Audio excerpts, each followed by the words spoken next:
নমস্কার বন্ধুরা, পপ কিচেনে সবাইকে স্বাগত। আজ আমি আপনাদের করে দেখাবো ফ্রাইড রাইস। তার জন্য দেখুন আমি এই যে চাল ভিজিয়ে নিয়েছি, ফ্রাইড রাইসের চাল। আর আমি করব চিলি চিকেন। তার জন্য আমি নিয়েছি দেখুন বোনলেস চিকেন। এই চিকেনগুলো আমি জল ঝরিয়ে নিলাম। এবার আমি এটাকে ম্যারিনেট করব। রাইস করার জন্য আমি জল বসিয়ে দিয়েছি। এবার এতে দিয়ে দিচ্ছি দুটো তেজপাতা, 3-4টে এলাচ, একটু দারচিনি আর দুটো লবঙ্গ,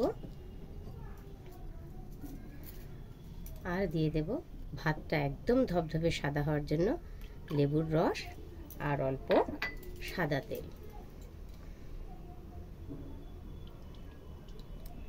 এবার জলটা ফোটার অপেক্ষা, আমি এবার ঢাকা দিয়ে দেব জলটা।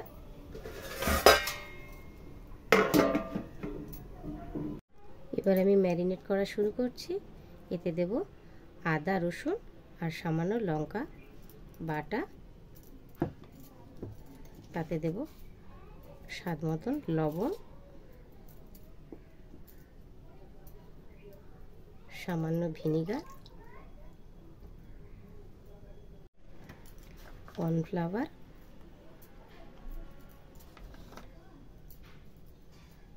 আর দেব দুটো ডিম ভেঙে।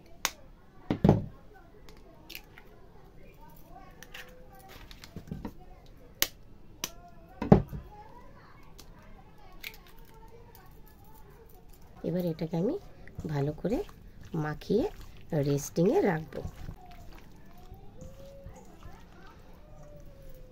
মাখা আমার হয়ে গেছে, এবার রাখবো রেস্টিংয়ে। ওদিকে আমার রাইসের জন্য জল বসানো হয়ে গেছে।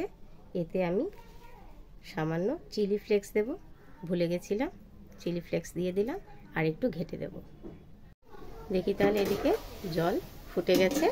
এবার আমি দিয়ে দেব চালগুলো।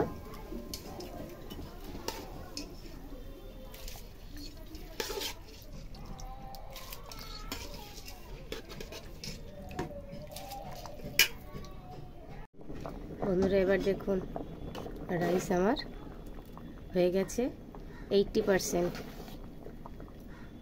এবার আমি নামিয়ে দেব। এবার নিয়ে নিয়েছি দেখুন, কুচিয়ে নিয়েছি বিনস, গাজর আর এদিকে মটরশুঁটি আর দুটো ডিম। ডিমটাকে আমি প্রথমে ভেজে নেব, তারপরে বাকিগুলোকে আমি এক এক করে ভেজে নেব। কড়াই আমি বসিয়ে দিয়েছি। এবার দিয়ে দেব সাদা তেল ডিম ভেজে নেওয়ার জন্যে। এবার আমি ডিম দিয়ে দিচ্ছি। কড়াই গরম হয়ে গেছে। এতে দিয়ে দেবো সামান্য লবণ,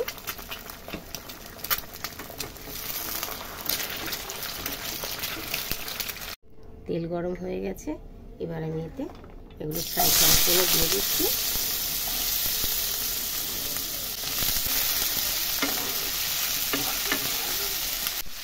এতেও দেবো সামান্য লবণ,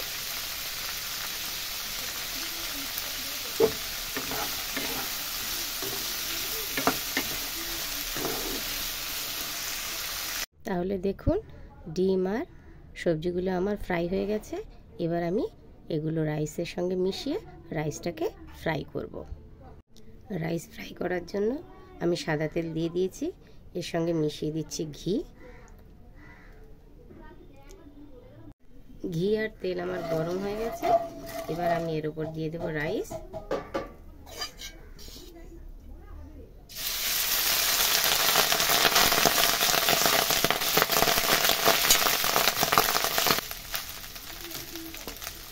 এর উপর দিয়ে দেবো ভেজিটেবল আর ডিম, স্বাদ মতন লবণ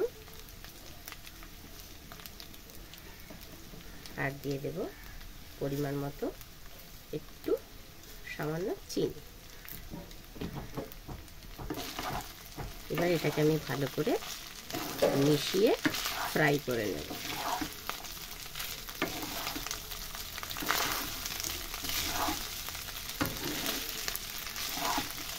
দেখুন বন্ধুরা কি সুন্দর হচ্ছে। কড়াই চাপিয়ে আমি সাদা তেল বসিয়ে দিয়েছি। তেলও আমার গরম হয়ে গেছে। আমি যে রেস্টিংয়ে রেখেছিলাম পকোড়াগুলো মাখিয়ে, সেটা এবার আমি এক এক করে ভেজে নেব।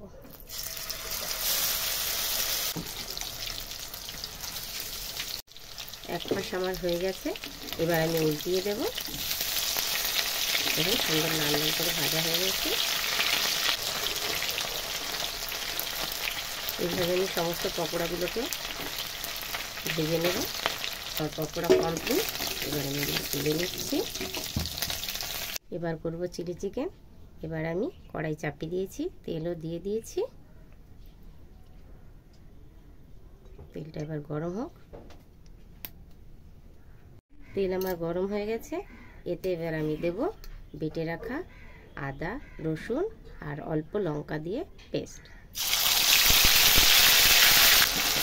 বড্ড ছিটকাচ্ছে, একটুখানি হলুদের গুঁড়ো দিয়ে দিই। মশলা আমার রেডি হয়ে গেছে। এবার আমি দেব এতে কেটে রেখেছি, দেখুন পেঁয়াজ, ক্যাপসিকাম, কাঁচা লঙ্কা চিড়ে দিয়েছি আর অল্প টমেটো। এগুলোকে আমি এক এক করে এবার এই মশলায় দিয়ে নাড়তে থাকবো।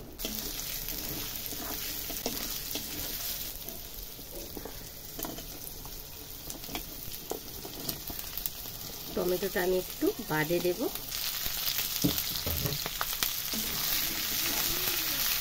হালকা একটু যেই ভাজা ভাজা হবে, তারপরে আমি দেবো এর উপর দিয়ে টমেটো কুচিটা। পেঁয়াজ ক্যাপসিকামের কালার আমার চেঞ্জ হয়ে এসেছে। এবার আমি এতে দিয়ে দেব সামান্য লবণ।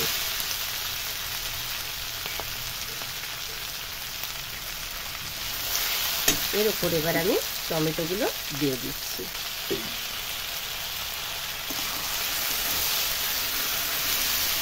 সবজিগুলি বেশি গলবে না, শক্ত শক্ত থাকতেই আমি এর উপর দিয়ে দিচ্ছি সস। এবার দেব চিলি সস, অল্প সয়া সস আর দেব ভিনিগার। এবার আমি এগুলোকে ভালো করে নেড়ে কষিয়ে নেব। এটা আমার ভালো করে মেশানো হয়ে গেলে দেব আমি জল। দেখুন সুন্দর হয়ে গেছে। এবার আমি এতে দিয়ে দিচ্ছি ফুটিয়ে রাখা গরম জল।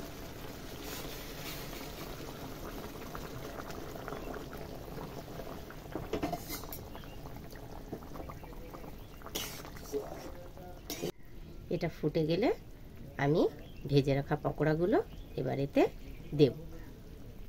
তাহলে বন্ধুরা দেখছেন গ্রেভি আমার রেডি হয়ে গেছে।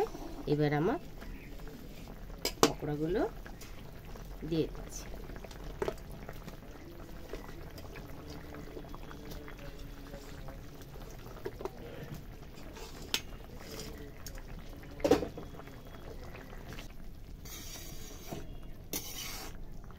লবণ আর আমি দেব না, তার কারণ সসগুলোতেই লবণ দেওয়া থাকে, সেই লবণেই হয়ে যাবে। এবার আমি এর ভেতরে দিয়ে দেব সামান্য কর্নফ্লাওয়ার ফেটিয়ে রাখা।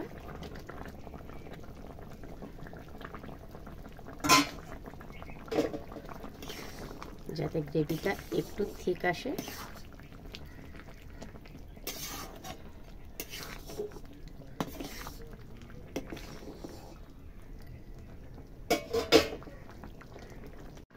তাহলে দেখছেন চিলি চিকেন এবার আমার কমপ্লিট হয়ে গেছে।